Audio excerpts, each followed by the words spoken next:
शाम के 7 बज रहे हैं। नमस्कार, न्यूज 24 पर आप देख रहे हैं सबसे बड़ा सवाल। आपके साथ मैं हूं मानक गुप्ता। कश्मीर के नगरोटा में हमारे 7 जवानों की शहादत पर पूरा देश दुखी है, लेकिन साथ ही गुस्से में भी है। कल पाकिस्तानी आतंकियों ने सेना के शिविर में घुसकर भारत को एक बार फिर चुनौती दी। सेना ने तीनों आतंकियों को ढेर तो कर दिया, लेकिन इस ऑपरेशन में 2 अफसरों समेत हमारे 7 जवान शहीद हो गए। तभी से देश पूछ रहा है क्या है जो बार बार हमारा खून बहाता है। उड़ी हमले के बाद भारत की सर्जिकल स्ट्राइक से पाकिस्तान एक बार तो हिल गया था, आपको याद होगा, लेकिन उसके बाद एक बार फिर आतंकियों के हमले बढ़ गए हैं और उसी के साथ हमारे जवानों की शहादत भी। उड़ी से अब तक 72 दिन में 43 फौजी अपनी जान गंवा चुके हैं। सर्जिकल स्ट्राइक को अपनी कामयाबी बताकर ढिंडोरा पीटने वाली सरकार के पास भी आतंकी हमले रोकने का कोई प्लान फिलहाल नजर नहीं आता। इसीलिए हमारा सबसे बड़ा सवाल यही है, किसकी चूक से 72 दिन में शहीद हो गए 43 सैनिक, और क्या आतंकवादियों को नहीं रोक पाई हमारी सर्जिकल स्ट्राइक? इसी पर बहस होगी, लेकिन पहले जरा सुनिए कैसे इस पर भी शुरू हो गई है सियासत। सरकार बयानबाजी करती है और अपना पीठ खुद ही थपा लेती है, तो इसीलिए हम ये चाहते हैं कि सरकार सतर्क रहे। और आज जो हमारे जवान अपना जान खो रहे हैं वो बंद होना चाहिए। तो ये सरकार की गलती है। सरकार ठीक ढंग से काम न करने की वजह से ऐसे कठिनाइयां हमारे सामने आ रहे हैं। जो विपक्ष है वो इतना कमजोर हो गया है भारत में कि उसके पास कोई मुद्दा नहीं बचा कि आज वो एक गिरे हुए सोल्जर के कंधे पे खड़े होकर राजनीति करना चाहता है। We have seen a significant increase in tension along the line of control. Unfortunately, we've also seen a significant rise in militancy, resulting in far higher casualties than in recent years. यानी आरोप साफ है, surgical strike के बाद आतंकी हमले कम होने के बजाय बढ़े हैं और हमारे जवान भी ज्यादा मारे जा रहे हैं। सबसे बड़ा सवाल में आज मेरे साथ बीजेपी से संबित पात्रा, कांग्रेस से Meem Afzal, major general R K. Malhotra और यहां कर्नल वी.एन. थापर। आप सभी का बहुत बहुत स्वागत। मीम अफजल साहब, आपसे शुरू कर रहा हूं मैं आज। मीम अफजल साहब, सुन पा रहे हैं मुझे? जी। मीम अफजल साहब, किसकी चूक से 72 दिन में हमारे 43 सैनिक मारे गए हैं? किसकी जिम्मेदारी, किसका दोष आप मानते हैं मीम अफजल साहब? देखिए, अब ये तो देश तय करेगा। हम किसी के ऊपर जिम्मेदारी डालें, वो मेरे ख्याल में फिर लोग कहेंगे कि हम सियासत कर रहे हैं। मैं आपने बताया कि 72 दिन के अंदर 43 शहीद हो गए हमारे लोग। इसके साथ साथ मैं ये भी बता दूं कि सर्जिकल स्ट्राइक के बाद कितनी स्ट्राइक्स पाकिस्तान की तरफ से हुई, एनकाउंटर की शक्ल में, या एलओसी पर फायरिंग के नतीजे में, या कहीं भी कोई एक ऐसी इमारत पर भी हुआ जो एक गवर्नमेंट की बिल्डिंग थी, उस पर भी मिलिटेंट्स ने अटैक किया था। अक्टूबर में 1, 2, 3, 4, 5, 6, 7, 8, 10 और 30 अक्टूबर को टोटल 10 बार एनकाउंटर हुआ, या तो मिलिटेंट्स के साथ या पाकिस्तानी फौजियों के साथ। उसके बाद नवंबर 1, 6, 7, 8, 9, 16, 22 और 25 9 बार एनकाउंटर हुआ, और ये 9वीं बार जो कुछ भी हुआ है उसमें आपने देखा कि हमारे 7 लोग शहीद हो गए। इसके अलावा मैं ये बता दूं कि 3 ऐसे वाकयात हैं, एक पठानकोट, एक उड़ी और उसके बाद ये नागरोटा, हाँ, जिसमें पाकिस्तानी मिलिटेंट्स हमारे एरिया में घुसकर, हमारे फौजी ठिकाने में घुस करके अंदर उन्होंने अटैक किया।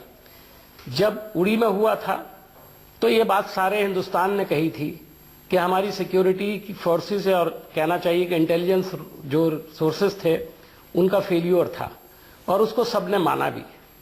तो उसके बाद ये उम्मीद की जा रही थी कि हम बिल्कुल सतर्क रहेंगे और इस तरह की चीज नहीं होगी। मीम अफजल साहब, आपसे एक सवाल पूछता हूं। बराबर मिलिटेंट्स, मीम अफजल साहब, आपसे एक सवाल पूछता हूं। मैं आ रहा हूं, जरा मेरी 1 मिनट में आपसे बात करना चाहता हूं। 1 मिनट। हाँ, जल्दी। हाँ, इससे पिछला जो वाकया हुआ था उसमें संबित जी और मैं दोनों एक चैनल पर बैठे हुए थे, और उस दिन पार्लियामेंट चली थी। सुबह किसी ने भी उस पर जो है अफसोस का इजहार नहीं किया था। सरकार ने कोई रेजोल्यूशन नहीं लाया, अपोजिशन ने भी ये गलती की थी, और संबित जी ने और मैंने दोनों ने ये माना था कि ये हमारी तरफ से, यानी पॉलिटिकल पार्टीज की तरफ से चूक हुई है, और उसके लिए हमको एक तरह से खेद ही हमने व्यक्त किया था।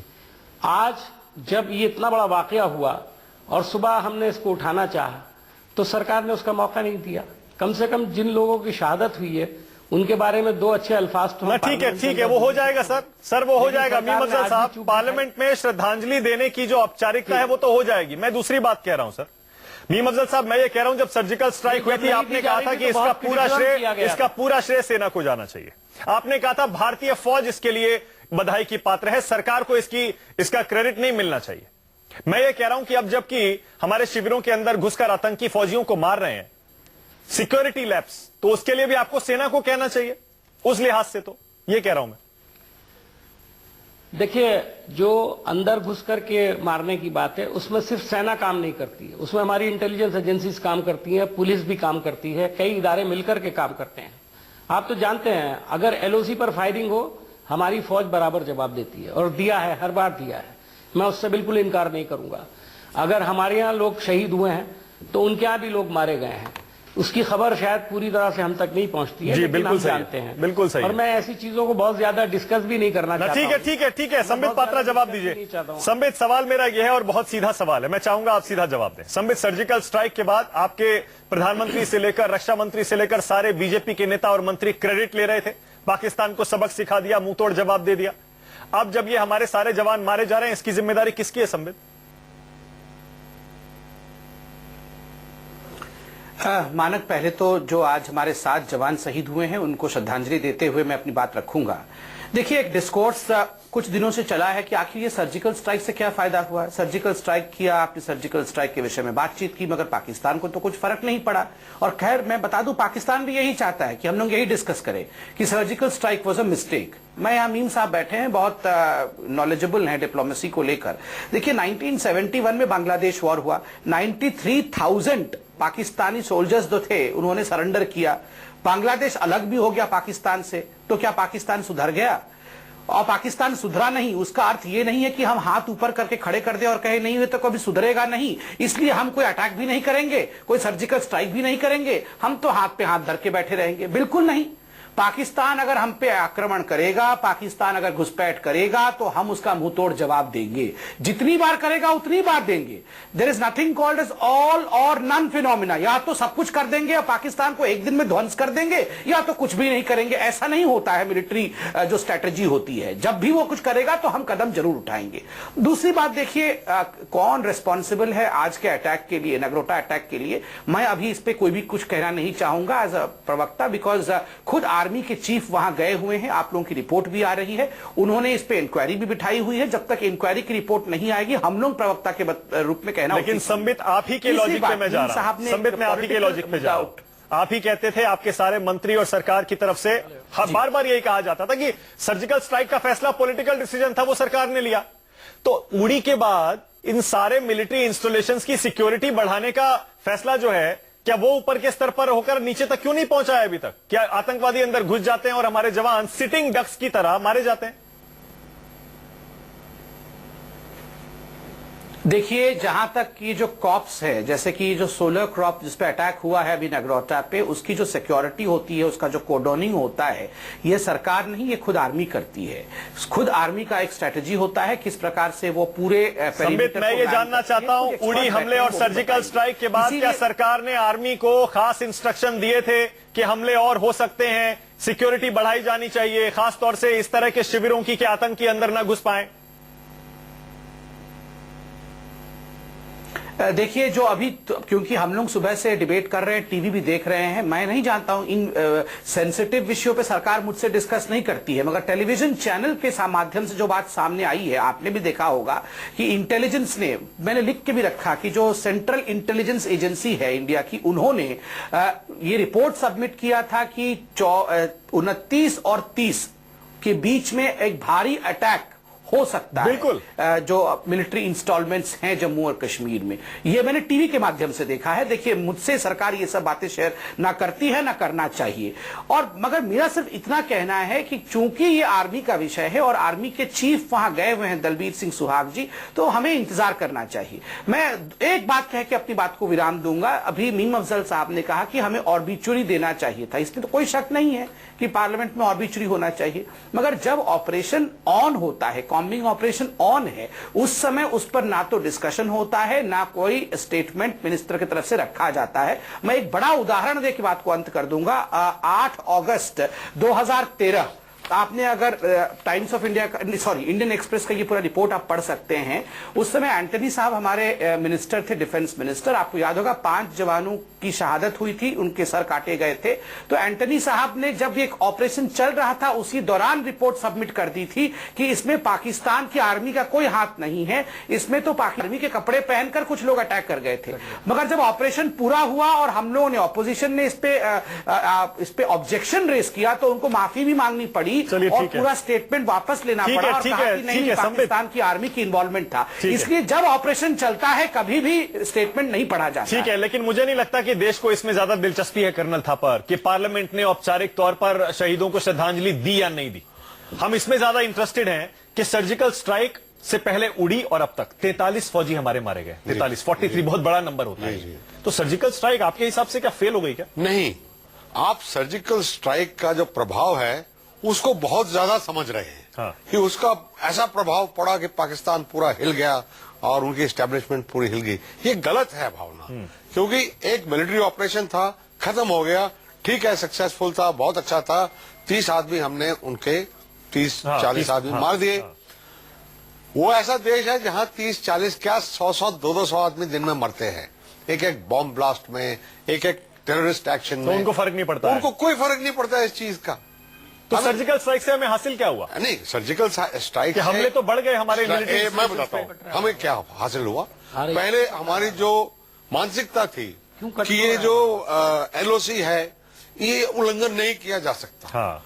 वो एक मानसिक दबाव हट गया है। ये सेना के अंदर, यानी पाकिस्तान दिखा रहा होगा कि मैं डरा नहीं हूं, लेकिन उसके बैक ऑफ द माइंड ये बात जरूर होगी लेकिन हिंदुस्तान अब बदल गया है। लेकिन जो वो छोटी विंडो खुली थी हमारे लिए, हाँ। उसको हमने एक्सप्लॉइट नहीं किया।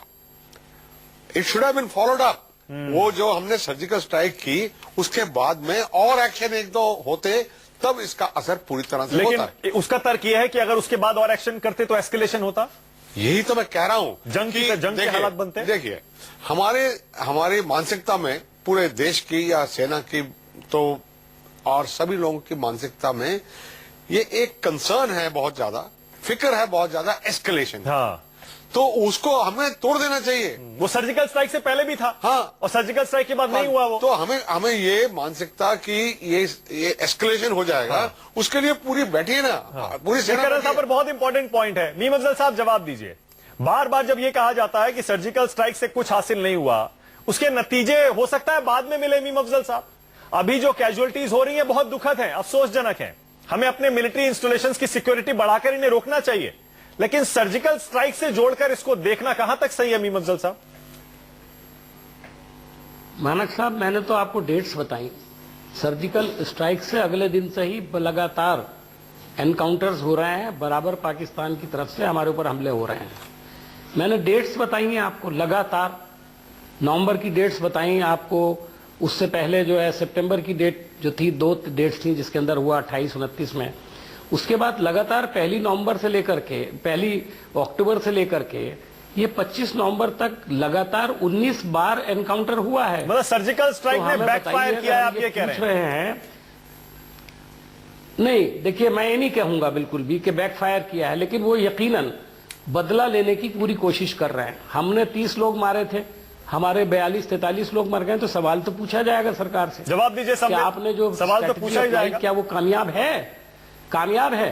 और दूसरी बात मैं और कहूंगा, मानक जी, समित जी से जब भी बात करो, पुरानी बात निकाल के वो हमारी खामियां तलाश करना शुरू कर देते हैं। मैं ये कहना चाहता हूं कि खामियां तलाश करने की बजाय अपने आप को इफेक्टिव बनाने की जरूरत है।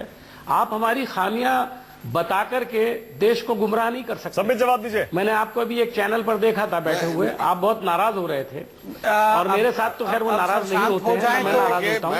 एक सैनिक बैठा हुआ आपके सामने और मैं हाथ जोड़कर कांग्रेस को हर चीज के लिए जिम्मेदार करार देना, मैं ये कह रहा हूँ कि आप पार्टी पॉलिटिक्स, और अगर कांग्रेस ने कोई गलती भी की है तो इसका मतलब ये नहीं है कि आपके पास सर्टिफिकेट हो गया है कि आप भी गलती कर सकते हैं। कर्नल थापर कुछ कह रहे हैं, जरा सुन लीजिए एक मिनट। मेरा निवेदन है आपसे हाथ जोड़कर कि ये मामला पार्टी पॉलिटिक्स का नहीं है, इससे ऊपर उठ के सेना के बारे में सोचें। बिल्कुल, मैं आपसे एग्री करता हूं। जब तक ऑपोजिशन मैं और आपसे बिल्कुल agree रूलिंग करता पार्टी एकजुट होकर नहीं होती तो पाकिस्तान ऐसे ही करता बिल्कुल रहेगा। सही है, बिल्कुल सही। संबित जवाब दीजिए। संबित, देखिए, पहली बात तो है, जब मैंने पुरानी बात अर्थात 2013 की एक टेक्निकल बात कही तो मैं खामी नहीं निकाल रहा था। मैं आपको रूल बता रहा था कि जब कॉम्बिंग ऑपरेशन चल रहा होता है उस समय स्टेटमेंट का डिमांड नहीं किया जाता है। ये कम से कम जो बड़े बड़े लीडरान हैं उनको तो समझनी चाहिए। तो इसमें राजनीति नहीं होनी चाहिए थी, जो कि कर दी गई। दूसरी बात है, देखिए, ये बहुत थिन लाइन है कि सर्जिकल स्ट्राइक के कारण बैकफायर हुआ।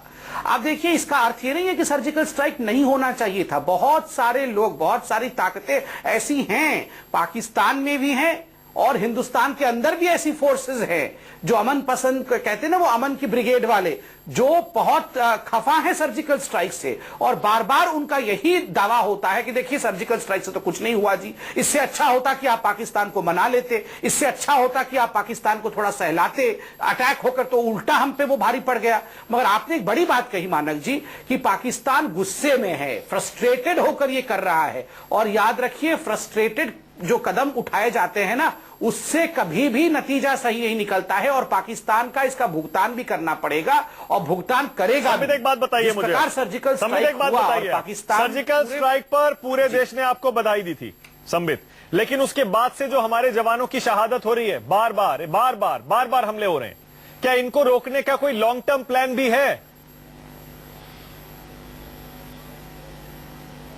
नहीं, ठीक कह रहे हैं। ये वाजिब सवाल है आपका और जनता ये सवाल पूछना भी चाहिए और पूछेगी भी, क्योंकि हम आखिर सरकार में हैं। हम जवाब नहीं देंगे तो ये उचित नहीं होगा। देखिए, लॉन्ग टर्म प्रोग्राम तो होगा ही। मैं आपको इतना ही कहना चाहता हूं, यहाँ कर्नल साहब भी बैठे हुए हैं, एक पैराडिम शिफ्ट हुआ है। एक जो नजरिया होता था हिंदुस्तान का, पहले हम रिएक्टिव होते थे पाकिस्तान को लेकर, अब हम प्रोएक्टिव हुए हैं। क्योंकि पहले रिएक्टिव होते थे, हम सर्जिकल स्ट्राइक इत्यादि नहीं करते थे, हम पहले भर्त्सना करते थे, निंदा करते थे। पहली बार ऐसा हुआ कि हमने एलओसी को लक्ष्मण रेखा नहीं माना कि हम एलओसी के पार जाके एक्शन नहीं लेंगे। हमने कहा नहीं, ऐसे मत कहिए, पहले सर्जिकल स्ट्राइक नहीं हुई, मीम अफजल साहब नाराज हो जवाब जाएंगे। देंगे। वो कहेंगे देखिए पहले भी हुई थी। लेकिन मैं, क्योंकि अब जबकि टाइम खत्म हो रहा है मेरे पास कर्नल थापर, मैं ये चाह रहा हूं कर्नल थापर, जाते जाते आप ये तो कह ही रहे हैं कि हमें ऑपोजिशन को और सरकार को इस पर एक साथ आना पड़ेगा, तभी पाकिस्तान को मैसेज ये जाएगा दैट इंडिया मीन्स बिजनेस। अब हमारी पॉलिसी पाकिस्तान की तरफ बदल चुकी है। कर्नल थापर, संबित कह रहे हैं सरकार के पास कोई प्लान है, जरूर होगा। आपको लग रहा है कोई प्लान है या सिर्फ surgical strike short term plan था, लॉन्ग टर्म प्लान नहीं है कोई? देखिए, मैं ये सिर्फ कहना चाहता हूं, आज दोनों पार्टियों के नुमाइंदे यहां पे हैं कि आज 70 साल हो गए हैं, पूरे 70 साल, और 70 साल से हम अभी तक तय नहीं कर सके। 4 लड़ाइयां हो चुकी हैं, हम तय नहीं कर सके।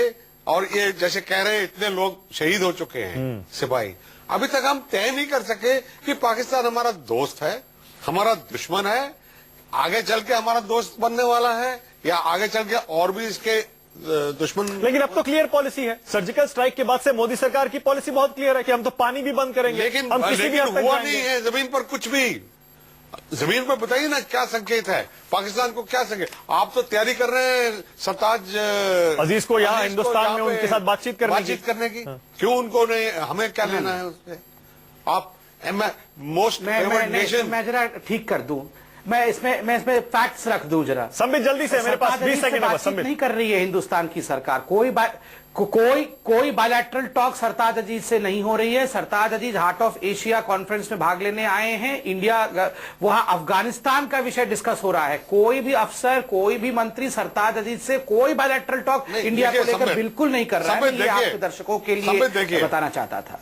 हमारे गृह मंत्री गए थे पाकिस्तान में, आप याद कर लीजिए कैसा रूखा उनको वो मिला। जी हाँ। लेकिन उसके बाद तो हालात बदल चुके हैं सर। अभी की तो नहीं, उसके बाद तो हालात बदल चुके और भी खराब हुए हालत। उसके बाद तो टेंशन बढ़ा ही है। तो सरकार की पॉलिसी फिलहाल तो साफ लग रही है, लेकिन आतंकी हमले रोकने और पाकिस्तान को सही रास्ते पर लाने का कोई लॉन्ग टर्म प्लान ये सरकार के पास है या नहीं, ये सिर्फ यही सवाल है जो हिंदुस्तान का हर एक आदमी जानना चाहता है। क्योंकि नुकसान अभी भी हो रहा है, हमारे जवान मारे जा रहे हैं। इसीलिए जैसे मीम अफजल साहब कह रहे हैं, बहुत सही बात है, सबसे पहले हमें अपने सेना के सारे कैंप्स की सिक्योरिटी इतनी टाइट करनी पड़ेगी कि अगर टेररिस्ट आए भी अटैक करने कर्नल थापर तो बाहर ही मारे जाए, अंदर घुसने के बाद ही वो हमारा नुकसान कर पाते हैं। और जब संबित जैसे बता रहे हैं कि हमारे आर्मी चीफ वहां गए हैं, तो उम्मीद यही है कि कम से कम अब ऐसी सिक्योरिटी हमारे आर्मी कैंप्स की होगी, फुल प्रूफ होगी। बहुत बहुत शुक्रिया सबसे बड़ा सवाल में आने के लिए, संबित पात्रा, मीम अफजल, कर्नल थापर। लेकिन